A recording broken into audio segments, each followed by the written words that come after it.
Subscribe now and press the bell icon. Never miss an update.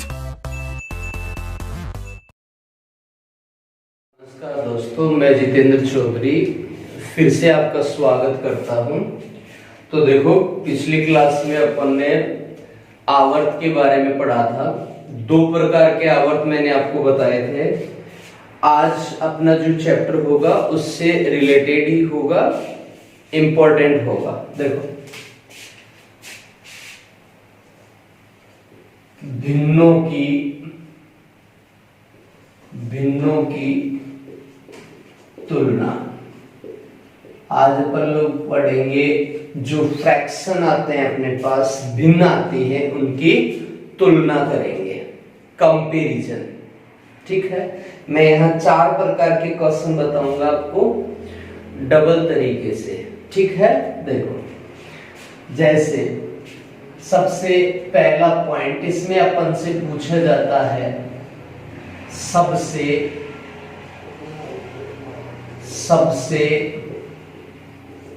बड़ी भिन्न कौन सी होगी। ठीक है, दूसरा क्वेश्चन अपन से पूछा जाता है सबसे छोटी भिन्न कौन सी होगी।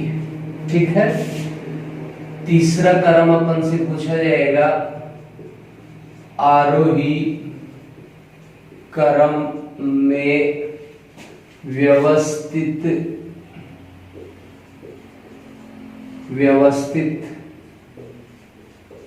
करो या आरोही क्रम बताओ। चौथा क्वेश्चन अपन से पूछा जाएगा अवरोही क्रम में व्यवस्थित करो। तो ये जो भिन्नों का कंपैरिजन है अपने पास, ये 4 प्रकार का होता है।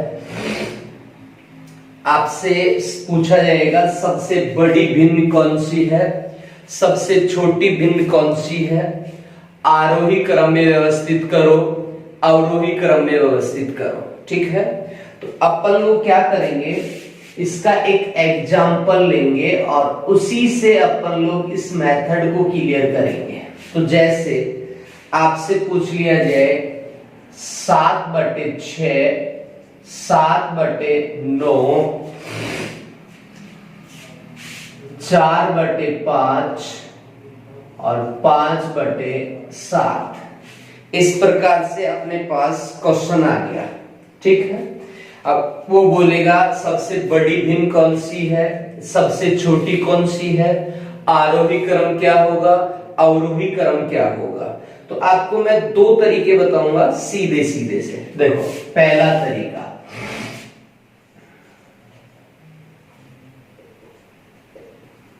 फर्स्ट देखो क्या करना है। सबसे पहले चाहे, अब देखो, कंपैरिजन अपन लोग करते हैं तो कितने होने चाहिए, मिनिमम 2 होने चाहिए, 2 फ्रैक्शन होने चाहिए। 2 से ज्यादा फ्रैक्शन चाहे जितने भी हो, एक फ्रैक्शन में अपन लोग कंपैरिजन नहीं कर सकते। मिनिमम अपने पास 2 होने चाहिए, मैक्सिमम अनलिमिटेड जितने भी होंगे उनका कंपैरिजन अपन लोग कर सकते हैं।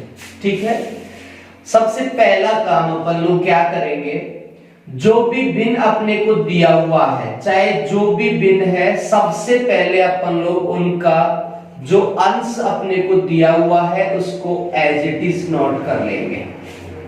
जो भी 4 भिन्न हो, 3 हो, 2 हो, 5 हो, कितनी भी भिन्न हो, 2 से ज्यादा, अगर ऐसा है तो आप क्या करेंगे, सबसे पहले जो फ्रैक्शन है उसके अंश को एज इट इज लिख लेंगे। मतलब जो अपने को दिया हुआ है उसको अपन लोग एज इट इज लिखेंगे। ऐसा क्यों हुआ, क्योंकि प्रॉब्लम अपने को कौन करता है, हर करता है। इसलिए अपन लोग हर को क्या बनाएंगे, छोटा बनाएंगे। ठीक है, तो ध्यान से देखो, अंश अपन ने लिख लिया। इसके बाद क्या करना है, जो अंश और हर का क्या कहलाएगा, अंतर। जो अंश और हर का अंतर है, चाहे जो जितना भी हो, डज नॉट मैटर, चाहे जितना भी हो, अपन लोग उन दोनों का जो अंतर है उससे क्या कर देंगे, डिवाइड कर देंगे उस फ्रैक्शन को। ठीक है, ऐसे ही 7 और 9 का अंतर कितना हो गया बताओ, 2 हो गया।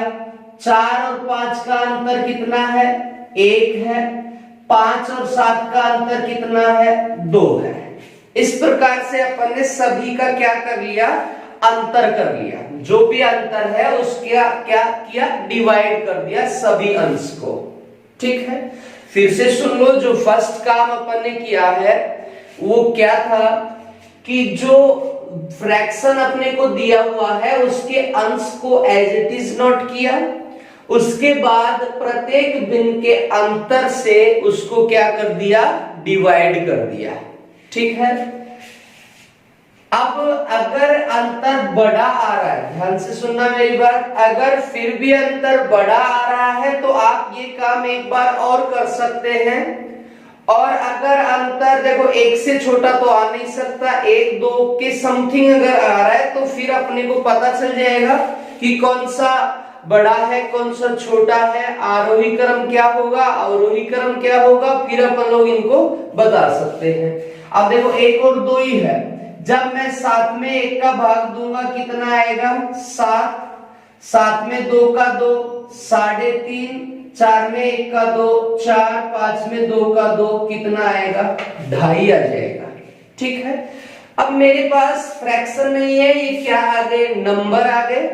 तो इन नंबर में से मैं छोटा बड़ा निकाल सकता हूं। अब यहां आ जाओ, देखो बड़ी का मतलब सीधा सा क्या होता है, जो बड़ा है जिसका वैल्यू बड़ा है वो बड़ा होगा, जिसका वैल्यू छोटा है वो छोटा हो जाएगा। ठीक है, अब ये 2 शब्द है मेरे पास, एक आरोही है और क्या है, एक अवरोही है। इनको ध्यान से सीखो। एक है अपने पास आरोही, ऐसा तरीका मैं आपको बताऊंगा जो आप कभी नहीं भूलेंगे इनको याद करने का। ठीक है, देखो सबसे पहले आप इसका संधि विच्छेद करो, जो भी शब्द अपने पास है उसका संधि विच्छेद करो, समझ आ जाएगा।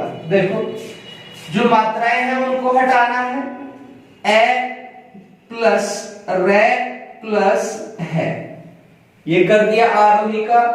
अवरोही का ए प्लस व प्लस रे प्लस है, ये अपन ने किया अवरोही का।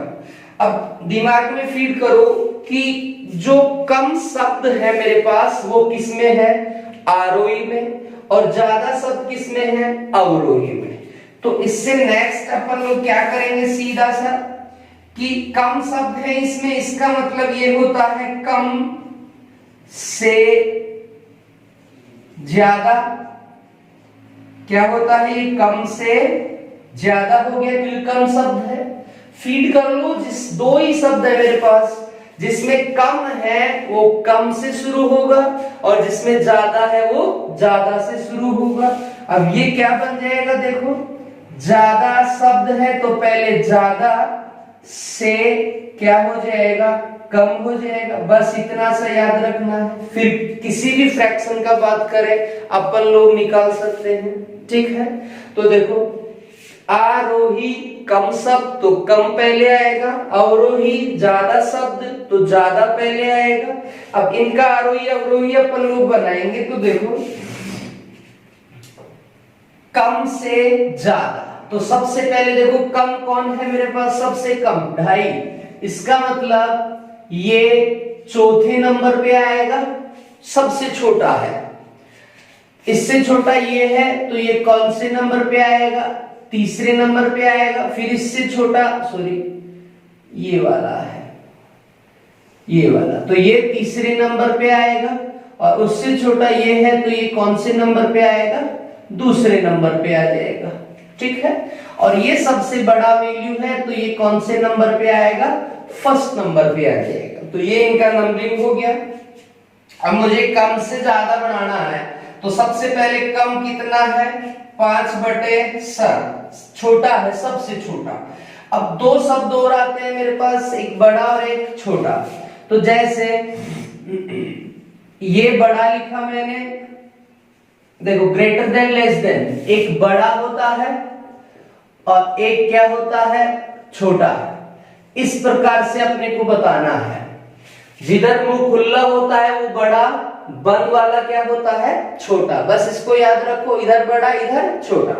तो ये क्या है छोटा है। किससे छोटा है ये देखो, 5/7 किससे छोटा है 7/9 से। क्रम से लिखना है 7/9। अब 7/9 किससे छोटा है 4/5 से छोटा है। तो 7/9 4/5 से छोटा हो गया और 4/5 किससे छोटा है 7/6 से छोटा है। तो बस ये क्या हो गया इसका आरोही क्रम हो गया। ठीक है, ऐसे यहां आ जाओ।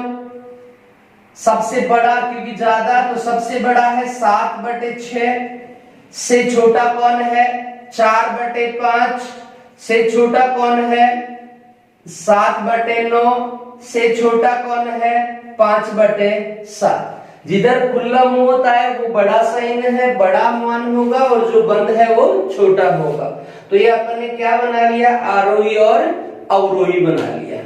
ठीक है, ये तो इसका एक तरीका था। ऐसे ही अपन लोग एक तरीके से और हल कर सकते हैं इसको। तो देखो सेकंड थोड़ा सा डिफिकल्ट है, बस ध्यान रखना जो भी आपको पसंद आए उससे हल कर लेना।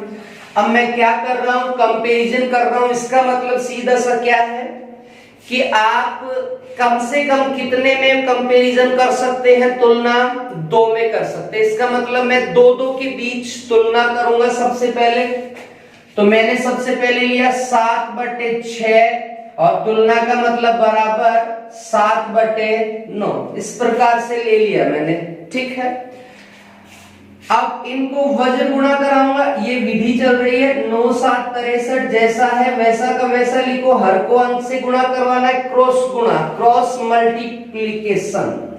9 7 63 63 6 7 42। अब थोड़ा सा दिमाग लगाओ, कौन सा बड़ा है कौन सा साइड बड़ा है। तो 63 बड़ा है किससे 42 से। इसका मतलब 7/6 बड़ा है 7/9 से। तो इसका मतलब क्या है कि मैं लिख सकता हूं 7/6 बड़ा है 7/9 से। ठीक है, ऐसे ही मैं फिर दो लूंगा। मैंने ये 2 ले लिया, तो अब मैं ये वाले 2 लूंगा। प्रत्येक 2 के बीच तुलना करना है। अब मैं लूंगा 7/6 इक्वल 4/5। नेक्स्ट बराबर करेंगे, कंपैरिजन कर रहे हैं, क्रॉस मल्टीप्लाई कर दो इनको। तो क्रॉस मल्टीप्लाई क्या हो जाएगा 7 5 35 इक्वल टू 6 चौक 24। तो कौन सी साइड बड़ी है 35 बड़ा है 24 से। इसका मतलब सीधा सा क्या हुआ कि 7/6 बड़ा है, ये वाला ले रहे हैं अपन लोग। तो यहाँ 7/6 नहीं 7/9, 9 चौक 36 और 7 5 35। तो ये 36 बड़ा है 35 से, क्योंकि अब पहले अपन ने ये लिया तो अब अपन लोग ये वाले लेंगे।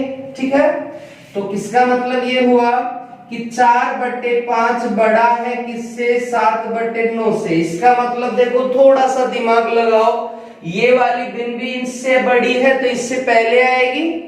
अब नेक्स्ट क्या बच गया अपने पास 4/5 बराबर 5/7, ये बच गया। ठीक है, वही काम करेंगे, क्रॉस मल्टीप्लाई करेंगे इनको। तो 28 7 चौक 28 और 5 5 25। अब देखो कौन सी साइड बड़ी है 28 बड़ा है 25 से, तो 28 बड़ा है 25 से। तो इसका मतलब फिर 4/5 बड़ा है 5/7 से। इसका मतलब ये है कि अगर अपने पास टाइम है तो अपन ये भी चेक कर सकते हैं इनमें से कौन सा बड़ा है। ठीक है, देखो चेक कर लो 9 7 63 7 5 45। तो यही वाला साइड बड़ा हो जाएगा अपने पास, क्योंकि इससे और इससे अपन लोग कंपैरिजन करेंगे। ठीक है, तो ये वाला नंबर इन दोनों के बीच में चला जाएगा और ये यहां पे चला जाएगा, तो अपने को क्या मिल जाएगा, इन चारों भिन्नों का कंपैरिजन मिल जाएगा। किस प्रकार से अपन लोग इनकी तुलना करेंगे। ठीक है, तो दो प्रकार से मैंने आपको तुलना करना बता दिया। तो सबसे बड़ी भिन्न का आंसर जो होगा वो कौन है, 7/6 है। सबसे छोटी चाहिए तो 5/7 है। आरोही क्रम बता दिया अपन ने, अवरोही बता दिया। अब वो चाहे अपन से कुछ भी पूछे, अपन लोग उसका आंसर निकाल सकते हैं। ठीक है, चलो आगे। अब एक दो क्वेश्चन करेंगे इसका, तो और समझ आ जाएगा अपने को।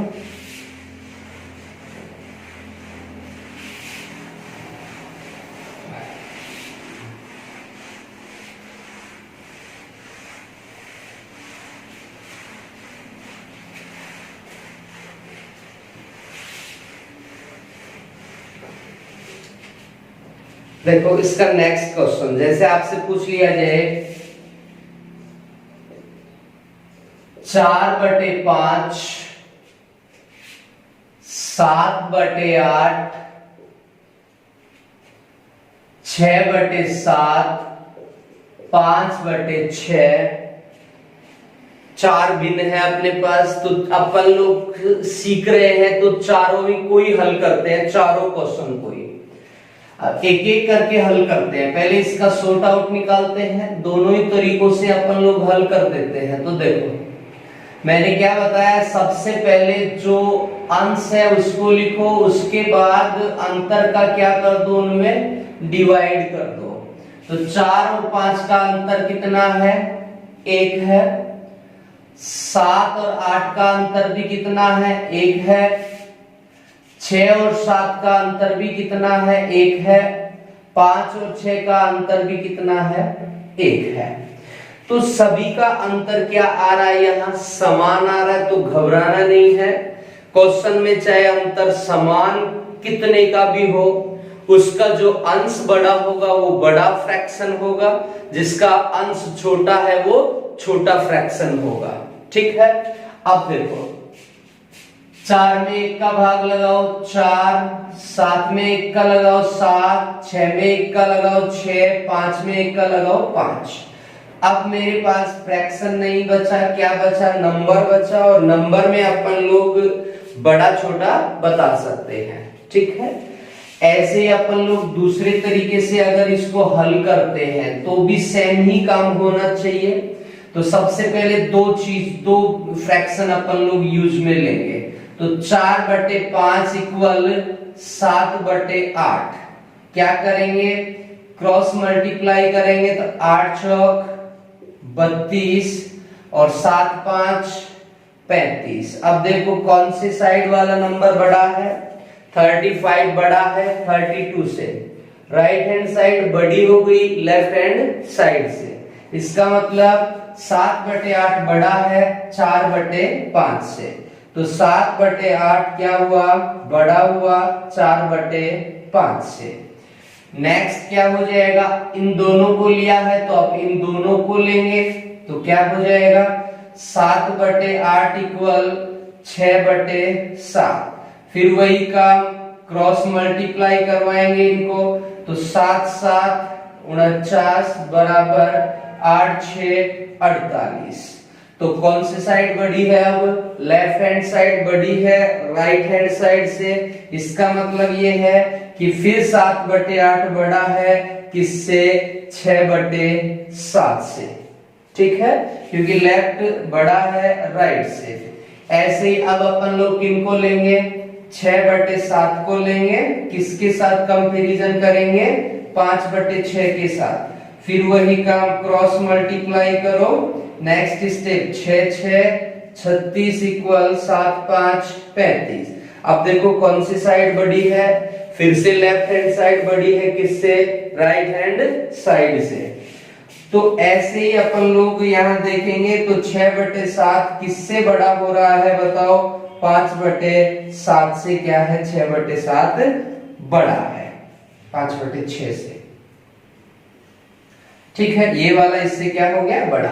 अब चेक कर लो, देखो सबसे बड़ा कौन है, 7 है, इसका मतलब बड़ा फ्रैक्शन कौन होगा फर्स्ट नंबर पे, 7/8। इससे छोटा फ्रैक्शन ये है तो ये होगा सेकंड नंबर पे, इससे छोटा फ्रैक्शन ये है तो ये होगा थर्ड नंबर पे आ जाएगा अपने पास, ठीक है। और सबसे छोटा ये नंबर है तो ये कौन से नंबर पे आ जाएगा, फोर्थ नंबर पे आ जाएगा। अब यहाँ चेक कर लेते हैं, देखो 7/8 बड़ा है 4/5 से, और 7/8 बड़ा है 6 इससे भी बड़ा है, इससे भी बड़ा है, और 6/7 ये वाला बड़ा है, इससे ऑलरेडी बड़ा है, ये वाला इससे बड़ा है, और ये वाला इससे भी बड़ा है, तो सबसे बड़ा ये, फिर कौन सा हो गया, ये हो गया, फिर ये हो गया, और फिर ये वाला हो गया, ठीक है। तो चेक करा दिया मैंने यहाँ पे, देखो क्योंकि ये वाला बीच में जाएगा और ये वाला भी बीच में जाएगा। अगर आप इसको और भी चेक करना चाहते हो तो इस फ्रैक्शन को इस फ्रैक्शन के इक्वल रखो, तो देखो 6 चौक 24 और 5 5 25, तो ये वाला क्या हो जाएगा, बड़ा हो जाएगा, ठीक है। तो आप अगर 4 फ्रैक्शन हो, 3 फ्रैक्शन का कंपैरिजन अगर आपको समझ में आ जाता है, यहां से पता चल जाता है, तो आप कर सकते हो, ठीक है, उसमें कोई प्रॉब्लम नहीं है। अब वो मुझसे क्या पूछेगा, सबसे पहला क्वेश्चन, बड़ी भिन्न कौन सी है, ठीक है। तो चेक करो यहां सबसे बड़ी कौन है बेटा, 7/8, अपना क्या हो गया, आंसर हो गया। फिर वो पूछेगा मुझसे कि छोटी भिन्न कौन सी है, छोटी भिन्न, तो सबसे छोटी कौन है, देखो यहाँ 4/5 है, तो सबसे छोटी 4/5। फिर वो मुझसे पूछेगा आरोही क्रम, अब पता है अपने को आरोही क्रम होता क्या है, कम से ज्यादा, क्योंकि इसमें क्या कम शब्द है तो कम से ज्यादा, तो मतलब क्या है, सीधा सा देखो, सबसे पहले छोटा, तो सबसे छोटा कौन है, 4/5, से बड़ा कौन है, 5/6, से बड़ा कौन है, 6/7, से बड़ा कौन है, 7/8। ये इसका क्या हो गया, आरोही क्रम। अगर अपन से पूछे कि इसे आरोही क्रम में व्यवस्थित कीजिए तो क्या हो जाएगा बताओ, 4/5, 5/6, 6/7, 7/8। ऐसे ही अपन से पूछे कि अवरोही क्रम में व्यवस्थित करो, तो अवरोही क्रम का मतलब क्या हो गया, क्योंकि ज्यादा शब्द है तो ज्यादा से क्या हो जाएगा, सीधा सा कम करेंगे अपन लोग, तो क्या बनेगा इसका फ्रैक्शन, सबसे बड़ा देखो 7/8, से छोटा 6/7, से छोटा 5/6, से छोटा 4/5। तो ये क्या बना लिया अपन ने, इसका अवरोही क्रम में व्यवस्थित कर दिया, ठीक है। तो आ गया होगा आपको समझ में। 2 क्वेश्चन मैंने सेम एज इट इज फॉर्मूले से करवा दिए, 2 तरीके मैंने आपको बताए हैं, जो भी आपको समझ आए आप उससे हल कर सकते हैं, ठीक है। चलो आगे बढ़ते हैं।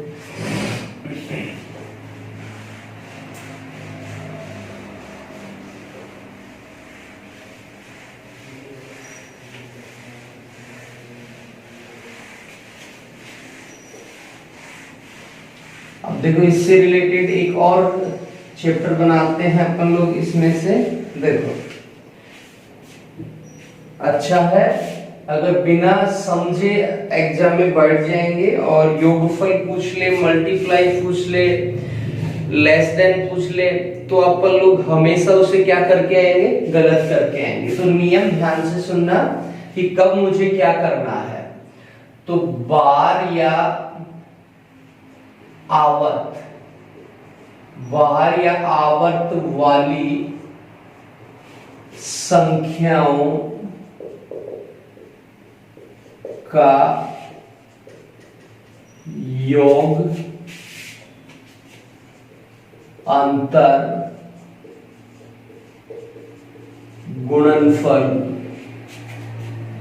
योग अंतर और गुणनफल। मतलब आपको आवर्त वाली संख्या का योग पूछ ले, अंतर पूछ ले, या आपको गुणनफल पूछ ले, तो अपन लोग ऐसे क्वेश्चंस को किस प्रकार से हल करेंगे। बस इतना सा एक नियम बताऊंगा, उसको ध्यान में रखना। उसके बाद कोई भी क्वेश्चन हो, मल्टीप्लाई वाला हो या लेस देन वाला हो या ऐड वाला हो, कोई भी क्वेश्चन अपन लोग आसानी से हल कर सकते हैं। अब देखो, क्वेश्चन के साथ ही अपन लोग उसका तरीका सीखेंगे। जैसे 0.3467 और 67 का भार प्लस 0.13 और 33 का क्या कर दिया उसने, भार। अपन से पूछ लिया इसका क्या बताओ, योग बताओ। ठीक है, ऐसे एक दो क्वेश्चन अपन लोग और ले लेते हैं, फिर मैं आपको तरीका बता दूंगा किस प्रकार से अपन लोग इनको हल करेंगे। ठीक है, जैसे 5.88 का भार प्लस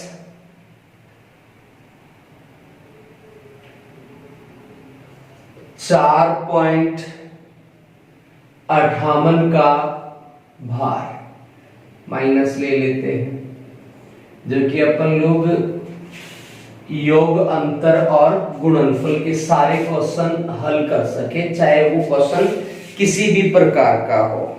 ठीक है, तो घबराना नहीं है, कोई भी क्वेश्चन, मैं सारे क्वेश्चन आपको करवाऊंगा। फिर भी अगर आपको प्रॉब्लम हो तो मैं आपको पीडीएफ के क्वेश्चन भी दूंगा। देखो 0.9 का भार मल्टीप्लाई 7.3 का भार, इसके बराबर आपसे पूछा जाएगा क्या होगा। अब देखो ध्यान से देखना तीनों क्वेश्चन को, किस प्रकार से अपन लोग इनको मल्टीप्लाई करेंगे या लेस देन करेंगे और घटाएंगे। ठीक है, अब पहले मैं आपको नियम बता देता हूं, ये ध्यान रखना। अगर ये आपको पता है तो एक भी क्वेश्चन गलत नहीं होगा, चाहे वो कितनी भी बड़ी संख्या लिख दे। और भी एग्जाम्पल मैं आपको करवाऊंगा डिफिकल्ट। ठीक है, तो और आपको समझ आ जाएगा। ध्यान से सुनना, यदि बाहर वाली संख्याओं का योग अंतर गुणनफल करते समय, बाहर वाली संख्याओं का योग अंतर गुणनफल करते समय सबसे पहले उस बाहर वाली संख्या को एक बार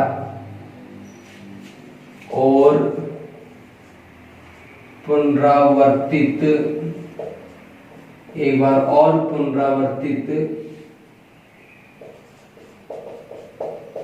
करेंगे।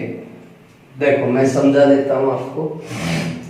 यदि भार वाली संख्याओं का, मतलब कोई भी क्वेश्चन हो किसी भी प्रकार का हो, यदि भार वाली संख्याओं का योग का हो, अंतर का हो या गुणनफल का हो, करते समय सबसे पहले बाहर वाली संख्या को एक बार, मतलब रिपीटेशन करना है। क्योंकि मैंने आवर्त में आपको बताया, आवर्त का मतलब ही क्या होता है, रिपीटेशन होता है। एक बार और क्या कर देंगे, उसका पुनरावृत्ति कर देंगे, मतलब एक बार और अपन लोग उसे लिखेंगे। चाहे वो सिंगल संख्या पे भार हो या डबल अंक पे भार हो या 3 पे हो। ठीक है, अब चेक करते हैं। देखो मैंने क्या समझाया, रिपीट कर दो। तो देखो सीधा सा किस पे भार चल रहा है, 67 पे और 33 पे भार चल रहा है। अगर ये आपको पता है तो कोई भी क्वेश्चन चाहे कितना भी डिफिकल्ट हो, आप उसे गलत नहीं कर सकते। अब मैं आपको बताता हूं कि आप गलत कैसे करेंगे। अगर आपको पता नहीं है इस चीज का तो गलत कैसे होगा। ऑप्शन में वो सबसे पहले आपको दिखाई देगा। अब आपको पता है अपन लोग सीधा यूं जोड़ते हैं, तो देखो 7 और 3 मैं बता ही देता हूं एक बार। 7 और 3 कितना हो गया, 10 का 0, 6 और 3 9 और 1 10 का फिर 0, 1 बच गया, 4 3 7 और 1 8, 3 और 1 4.0। इस प्रकार से अपन लोग सॉल्व करेंगे, ऐड करेंगे, और ये भी एग्जामिनर ऑप्शन पे लगाएगा और अपना क्या हो जाएगा, गलत हो जाएगा। अब थोड़ा सा ध्यान से सुनना, जब अपन लोग पॉइंट वाली संख्या को ऐड करें, लेस करें या मल्टीप्लाई करें, कुछ भी करें, तो क्या आंसर में से पॉइंट हटा सकते हैं? नहीं हटा सकते। किसी भी कंडीशन में अपन लोग अपनी इच्छा से पॉइंट को नहीं हटा सकते। ठीक है, अगर जरूरत पड़ रही है तो अपन लोग उसको हटा सकते हैं, वो मैंने आपको बता दिया। अब यहां बाहर वाली देखो, जैसे पॉइंट है वैसे के वैसे अपन ने पॉइंट लगाया है, तो अपने पास ये पावर नहीं है कि इस आवर्त को ऐसे हटा दे। अगर ये भी पता है तो आप सीधा भार भी लगा दोगे, ये भी ऑप्शन में मिल जाएगा 0.4800 का भार, ये भी ऑप्शन होगा, लेकिन ये भी क्या है, गलत है। क्यों? अब एक बात और मैं आपको सिखाता हूं। जैसे अपन लोग भाग लगाते हैं तो भाग लगाने वाले को क्या बोलते हैं, भाजक। जिसमें लगाते हैं वो कौन है, भाज्य। अगर मेरे पिछले वीडियो आप नहीं देखे हो तो पिछले वीडियो देखना, ये सभी मैं डिटेल से पढ़ा चुका हूं। और जितनी बार अपन लोग भाग लगाते हैं उसे अपन लोग बोलते हैं भागफल, और जो बचता है वो क्या कहलाता है, शेष कहलाता है। ठीक है, अब ध्यान से देखना, ये जो पुनरावृत्ति होती है वो होती किसकी है। जैसे मैं एग्जांपल लेके आपको समझा देता हूं कि भाई यहाँ 0 पे भार क्यों नहीं लगता है, किसी अंक पे ही क्यों लगता है। तो जैसे मैंने एग्जांपल लिया कि 1 में या 4 में अपन 9 का क्या लगा रहे हैं, भाग। पिछले वाले वीडियो में मैंने समझाया था 9 का भाग लगाने से ही रिपीटेशन क्यों शुरू होता है। अब भाग लगाएंगे तो सबसे पहले क्या लेना पड़ेगा, पॉइंट लेना पड़ेगा। 40 बन गया, 9 चौक 36, फिर कितना बचा, 4 बार ही बोला अपन ने पढ़ा। तो ये जो है ये किसको रिप्रेजेंट कर रहा है, अब भागफल को रिप्रेजेंट कर रहा है। जैसे जैसे मैं देखो पॉइंट मुझे सिंगल 0 देता है, फिर 4, इस प्रकार से अनंत बार ये चलता ही रहेगा। तो ये जो पुनरावृत्ति होती है वो एक्चुअल में होती किसकी है, भागफल की होती है। भागफल रुकता नहीं है, अनलिमिटेड बार सेम संख्या रिपीट होती रहती है, इसीलिए अपन लोग क्या लगाते हैं, भार लगाते हैं। तो भार होता किसका है, भागफल का। अब आप मुझे बताओ कि जब अपन लोग किसी संख्या को डिवाइड करते हैं, जब डिवाइड करते हैं तो क्या उस संख्या को 0 बार डिवाइड कर सकते हैं, क्या नहीं कर सकते अपन लोग उसको 0 बार डिवाइड। तो क्या 0 का पुनरावृत्ति होगा, यहाँ 0 का पुनरावृत्ति कभी किसी क्वेश्चन में नहीं होता है। तो यहाँ 0.4 का क्या हो गया, भार हो गया। अब आपके दिमाग में आ रहा होगा कि सर इस प्रकार से अभी आपने लगाया है, देखो इसको अपन लोग चेंज कर लेते हैं, जैसे वो क्वेश्चन भी कर लेते हैं जिसमें अपने को प्रॉब्लम आए। जैसे इस प्रकार से ले लिया अपन ने, 0 भी के ऊपर भी अपन ने क्या लगा दिया, भार। तो जब अपने पास एक और अंक की आवश्यकता होती है तो अपन लोग भाग टूट का क्या लगाते हैं, 0। या बहुत पहले पढ़ चुके होंगे भाग की बातें। तो इस प्रकार से तो लग सकता है, बट देखो 0 चलेगा, फिर इसके साथ कौन जुड़ा हुआ है, नंबर, ना कि मैं इसको इस प्रकार से लिख सकता हूं, ऐसे मैं इसको ऐसे नहीं लिख सकता हूं। ठीक है, तो ये ध्यान रखना है आपको कि कभी भी 0 का पुनरावृत्ति नहीं होता है, ये ध्यान रखना है। ठीक है, तो यहां ये गलत क्यों हुआ, क्योंकि मुझे इसका पता नहीं था कि किस प्रकार से अपन लोग इसको ऐड करते हैं। और ये अभी क्या है, गलत है। क्यों? क्योंकि जीरो का भार नहीं होता और अपन अपनी मर्जी से इस बार को हटा नहीं सकते। तो अब अपन लोग क्या करें, तो इसी के लिए मैंने आपको ये नोट बताया है, यदि बार वाली संख्याओं का योग, अंतर या गुणनफल करते समय सबसे पहले उस बार वाली संख्या को एक बार और पुनरावर्तित करते हैं, मतलब एक बार और रिपीट करते हैं। ऐसा क्यों करते हैं? क्यों? क्योंकि मुझे पता चल जाए कि मैं किस संख्या पे भार लगाऊंगा, जो आंसर बनेगा उसमें भार किस संख्या पे लगेगा। ठीक है, अब अपन लोग इनका ऐड करते हैं। नियम याद रखो, जो भी बार वाले संख्या है, चाहे वो सिंगल हो चाहे वो डबल हो, आप उनको एक बार और रिपीट कर दो। अगर आप एक बार और रिपीट कर रहे हो तो कोई प्रॉब्लम नहीं आएगी आपको आंसर को राइट करने में। क्यों किया मैंने ऐसा? ऐसा मैं कर सकता हूं या नहीं कर सकता? कर सकता हूं। क्यों? क्योंकि पुनरावृत्ति का मतलब ही क्या है, आप बार बार बार बार उसका यूज कर सकते हो। 67 का रिपीटेशन था तो मैंने इसको एक बार और यूज कर लिया। ऐसे क्यों किया? क्योंकि मुझे पता नहीं चल रहा था कि आंसर पे किस पे भार मैं लगाऊंगा। ठीक है, तो ये ध्यान रखना है नोट। सारे क्वेश्चन कितना भी डिफिकल्ट हो उसको अपन लोग आसानी से हल कर सकते हैं।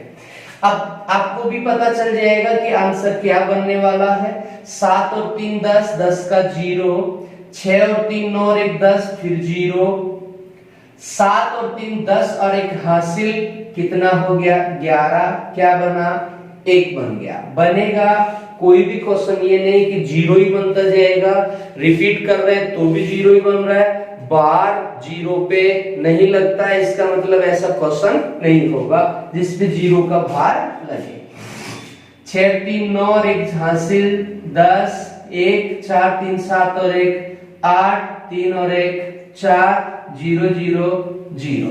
ठीक है, अब मैंने क्या किया था, इसको एक बार और रिपीट किया। जैसे ही मैं इस वाली संख्या को एक बार और रिपीट करता हूं तो मुझे क्या मिलता है बताओ? एक नया अंक मिलता है और वो कौन है? 0 1 है। ठीक है, अब 0 1 एक बार रिपीट करने से मिला, अगर मैं एक बार और करता तो यहां भी क्या आता? 0 1, फिर और करूंगा 0 1 0 1 चलता ही रहेगा। इसका मतलब आंसर पे कौन सी संख्या पे भार चढ़ रहा है? 0 1 पे भार लग रहा है। तो अपना जो राइट आंसर होगा इस क्वेश्चन का, जो राइट आंसर है वो 4801 का भार 0.4801 का भार अपना क्या हो गया? आंसर हो गया। ठीक है, अब आप प्रैक्टिस करेंगे ऐसी क्वेश्चन का तो आपको समझ आ जाएगा। देखो नेक्स्ट क्वेश्चन घटाते हैं। अब बहुत क्या है कि कभी कर देते हैं पुनरावृत्ति, कभी नहीं कर देते, तो गलत होगा तो भुगतना खुद को ही पड़ेगा। इस मेरे कहने का सीधा सा मतलब है, दिमाग में नियम याद रखो, क्वेश्चन कैसा भी हो आप उसे सॉर्ट आउट कर सकते हो।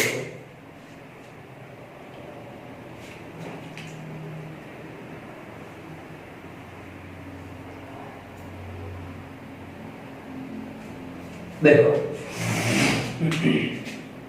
क्या करना है, लेस देन 8 8 0 8 5 3 8 8 0 8 5 3 पॉइंट 5 में से 4 1 आंसर। रिपीटेशन भी आपको दिखाई दे रहा है, देखो 3 0 3 0 और करते फिर 3 0 3 0 3 0 चलता ही रहेगा। तो बार किसका लग रहा है? देखो 3 0 का भार लग रहा है, तो लेस देन तो सीधा सा है, ज्यादा डिफिकल्ट कुछ नहीं है, बस प्रैक्टिस मैक्सिमम परफेक्ट। 1.30 का क्या हो गया? भार। ये अपना क्या हो गया? इस क्वेश्चन का आंसर हो गया। अब आ जाओ मल्टीप्लाई पे। अब मल्टीप्लाई पे अपन लोग ऐसे नहीं कर सकते कि भाई रिपीट कर लो। रिपीट करने से मल्टीप्लाई में नंबर इंक्रीज होता है, बढ़ता है, तो समस्या थोड़ी बड़ी हो जाती है। तो मैं इसके लिए आपको सीधा सा तरीका बताता हूं। देखो मैंने आपको दो प्रकार के आवर्त पढ़ाए थे, एक शुद्ध आवर्त था और दूसरा मिश्रित आवर्त था। ठीक है, तो शुद्ध आवर्त और मिश्रित आवर्त की तरह अपन लोग इनका आवर्त हटा लेंगे, बार हटा के फ्रैक्शन बना लेंगे और फ्रैक्शन को हल करना अपने को आता ही है। तो देखो ये कौन सा आवर्त है बताओ, शुद्ध आवर्त है। डेफिनेशन पॉइंट के बाद से लगातार अंकों की क्या हो, पुनरावृत्ति। तो 0 ये हट जाएगा पॉइंट और क्या बन जाएगा 09 डिवाइड बाई कितना 9 आएगा 2 9, क्योंकि जो लिखा हुआ है उसको एज इट इज लिखूंगा और जितने अंक का भार है उतनी बार क्या लगा दूंगा मैं 9 लगा दूंगा। मल्टीप्लाई 7, ये सही के रूप में है, मिक्स फ्रैक्शन पढ़ाया था मैंने आपको मिश्र भिन्न, उसी का क्वेश्चन है। सही 3 एक ही अंक है तो एक बार ही कौन आ जाएगा 9 आ जाएगा। कटे तो काट दो इनको, 9 एक कम 9 और 11 9 99, 3 एक कम 3 3 3 9। अंश से हर कटेगा ना कि सही वाली संख्या को भी अपन काट दे, गलत हो जाएगा। 1/11 मल्टीप्लाई 7 3 21, मिक्स फ्रैक्शन है, सीधा हल करेंगे मतलब 7 में 1/3 जोड़ना है। तो 7 3 21, 21 और 1 22, 22 बटे कितना हो गया 3 हो गया। 11 22 कितना बार कटेगा 2 बार, 11 दूना 22। अब मेरे पास बना हुआ है 2/3 इक्वल टू, ये क्या निकल के आया है, अगर ऑप्शन में 2/3 है तो अपना आंसर क्या हो गया 2/3 हो गया। और अगर क्वेश्चन में आंसर 2/3 नहीं है, इसका मतलब समझना है आपको कि मुझे इसका और हल करना है, ये जो फ्रैक्शन है उसको संख्या में कन्वर्ट करना है। तो चलो इसको संख्या में कन्वर्ट करते हैं। 0 पॉइंट लगेगा क्योंकि हर अंश छोटा है हर से। 20 हो गया, 3 6 18, वही चलता रहेगा, 6 6 6 6 चलता रहेगा लगातार। इसका मतलब मैं इसको किस में कन्वर्ट कर सकता हूं, आवर्त में, और क्या हो जाएगा 0.6 का भार अपना क्या हो गया आंसर हो गया। ठीक है, तो ये ध्यान रखना है, अगर आपको ये नोट पता है, ये वाला नोट अगर अपने को पता है तो अपन लोग ऐसे सभी क्वेश्चन को क्या कर सकते हैं, हल कर सकते हैं, चाहे वो कितना भी डिफिकल्ट क्वेश्चन हो। ठीक है, तो आप किसी भी बुक में से क्वेश्चन उठा लेना, कोई भी बुक हो, और आप प्रैक्टिस करना, इनका बार बार प्रैक्टिस करेंगे तो ये एक जो कॉन्सेप्ट है अपना वो क्लियर हो जाएगा। और उसके बाद कोई भी क्वेश्चन फटाफट अपन लोग मौखिक भी इनको हल कर सकते हैं। भाई रिपीट कर लेंगे मौखिक और ऐड कर लेंगे, पता चल जाएगा आवर्त किसका लगेगा, वही अपना क्या हो जाएगा आंसर। ठीक है, Subscribe now and press the bell icon. Never miss an update.